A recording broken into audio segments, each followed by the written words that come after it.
السلام عليكم، اهلا بيكم. ازيكم؟ عاملين ايه؟ النهارده هعمل معاكم اكله سهله وبسيطه ومش هتاخد معاكي وقت خالص لو تعبانه ومش قادره تقفي في المطبخ. مكرونه بالصلصه، وهنعمل لحمه كده خفيفه وبسيطه بالصوص البني زي ما انتوا شايفينها كده، جميله. وعصير برتقان بالجزر، وطبق سلطه كان عندي كمان ما عملتهوش. تمام. متبقي عندي بقى فطبعا انا زي ما انتوا عارفين ان انا تعبانه وكمان موقفه شغل واوردرات. فقمت بقى على السريع دورت في تلاجتي كده ولقيت كيس لحمه على كيس كلاوي كنت شايلاهم، فقلت اعمل بيهم اكله سهله وسريعه وكمان في نفس الوقت عشان ولادي صايمين فلازم ياكلوا حاجه كويسه. تمام. بسم الله الرحمن الرحيم. معايا قطع من اللحمة، حابة تعمليها بلحمة بس، حابة تعمليها بكبدة وكلاوي زي ما تحبي، المتاح عندك. دول الوزن بتاعهم نص كيلو. ومعايا بصلتين كبار مفرومين، فرم مش ناعم قوي، خشن. و5 فصوص من التومة. شايفين؟ دي شرايح بقى، يعني شرايح من البفتيك على قطع من اللحمة يعني. كل مدى كده بشيل قطعة، وبتنفعني بصراحة في وقت بقى ببقى مش عارفة اعمل ايه، فبطلعها وبعمل بيها الاكلة اللي انتوا شايفينها. جميلة جدا وهتعجبكم وهتعجب اولادكم. بقطع بقى قطع اللحمة، بقطعها كده قطع صغيرة علشان كمان ما تاخدش معايا وقت، لان كان الوقت متأخر على ما المسكن بقى ابتدى يعمل مفعول معايا وقدرت ان انا اقوم اقف وادخل المطبخ. تمام. فما كانش فيه وقت، يعني الساعة كانت 5:15 ولسه ما عملتش طبعا اكل لولادي. اللهم صل وسلم وبارك على سيدنا محمد. هنا حطيت حلة على النار، حطيت زيت وقطعة من الزبدة. طبعا المادة الدهنية اللي عندك تقدري تستخدميها، يعني زبدة وزيت او سمنة زي ما حضرتك تحبي. وكمان الحلة التانية انا حاطة فيها مية بتغلي على النار. هنعمل بقى طبعا زي ما قلت لكم اكلتنا كده في السريع لان مفيش وقت خالص. هخلي بقى كده يعني حوالي كده شوية معلقتين صغيرين من البصلاية او بصلاية صغيرة كده للمكرونة. تمام. هبدأ بقى ان انا اشوح البصلة كده وهقلبها كده لحد ما تدبل وتتكرمل، تديني لون كده ذهبي سنة. هنا المية بتاعتي غلت، هنزل بمعلقة الملح وشوية من الزيت ويعني معلقة زيت كمان، وهحط بقى المكرونة تتسلق.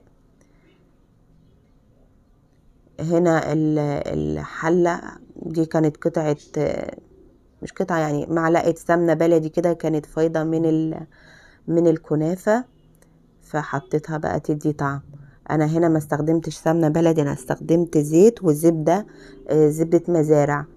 تمام. وكانت معلقة السمنة البلدي قلت احطها بقى تدينا طعم حلو. تمام.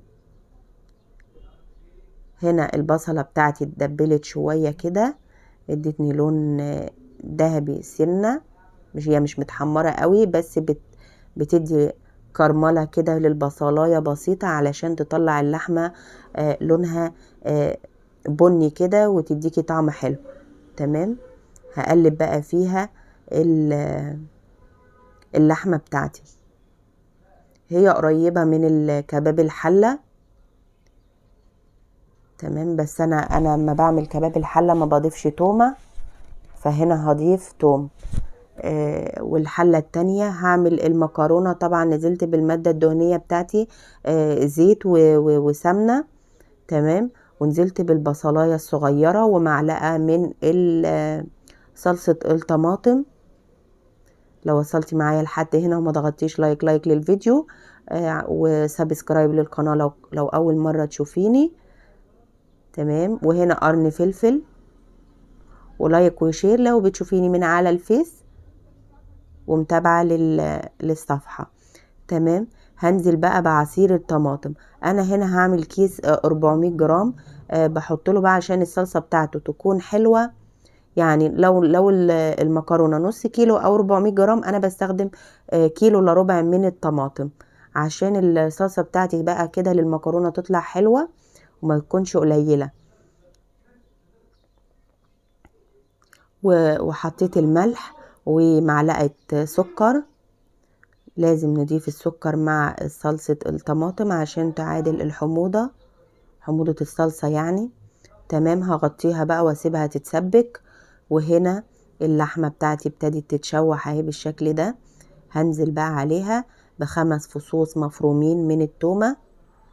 عايزة اقولك اللحمة دي جميلة جدا وطعمها حلو، يعني انت ممكن تعملي كلاوي والكبدة بنفس الطريقة وتحطي فيها قطع لحمة برضو. عندك كبدة بس ممكن تعمليها بنفس الطريقة. بس بقى هنا انا ممكن لو هقدمها مع رز بدل لما نيجي بقى لما نمشي في الفيديو كده هقولك بدل ايه نحط ايه. تمام، هغطيها بقى واسيبها تنشف شوية، وبعد كده هنشوف هنعمل ايه. هنا جزرتين قطعتهم كده هعمل بيهم عصير البرتقال، هسيبهم على النار يتسلقوا.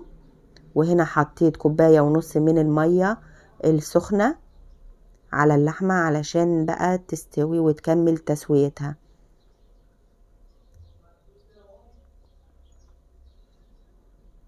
كوباية ونص. وهنا بقى ممكن بدل المية تحطي صلصة، كوباية من صلصة الطماطم. تمام، وتقدميها بقى مع الرز، يعني زي ما انا ما قلتلك كده.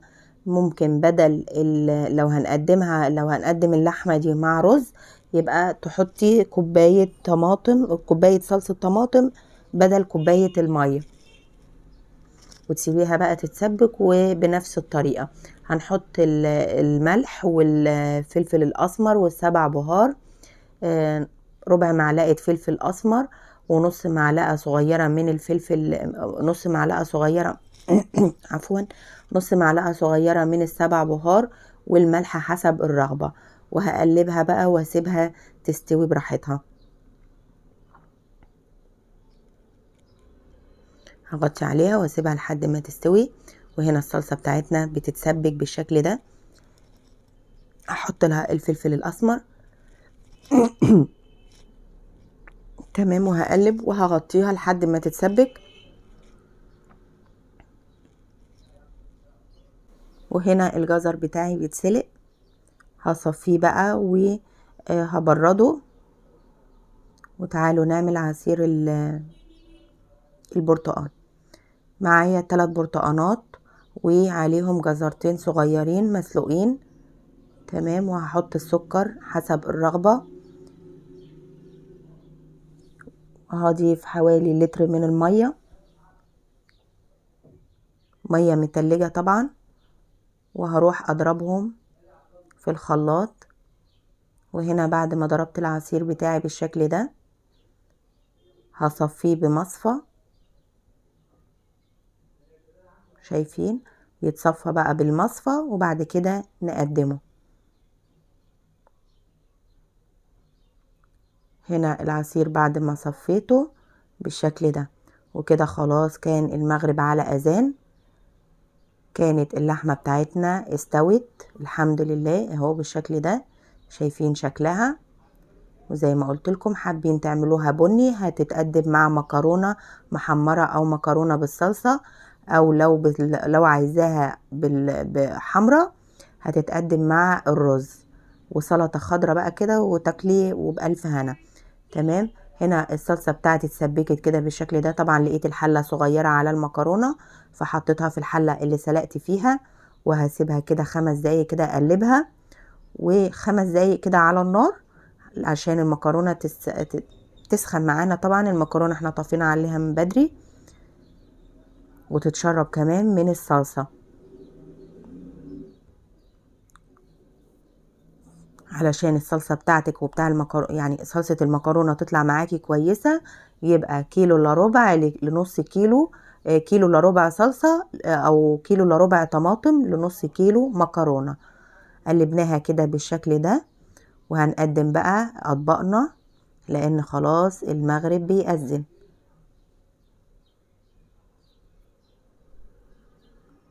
وهنا اطباقنا قدمناها بالشكل ده والحمد لله بفضل الله.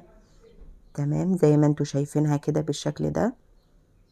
ادي المكرونة بتاعتنا طعمها جميل، واللحمة بالبصل بقى كده المكرملة طعمها جميل برضو، واجمل كمان طعمها حلو قوي هيعجبكم. وعصير البرتقال بالجزر. وكده الفيديو بتاعنا يكون خلص. اتمنى الفيديو يعجبكم وتجربوا طريقتي، وكنتم مع لميا صيام، والسلام عليكم ورحمة الله وبركاته. انتظروني في فيديو جديد.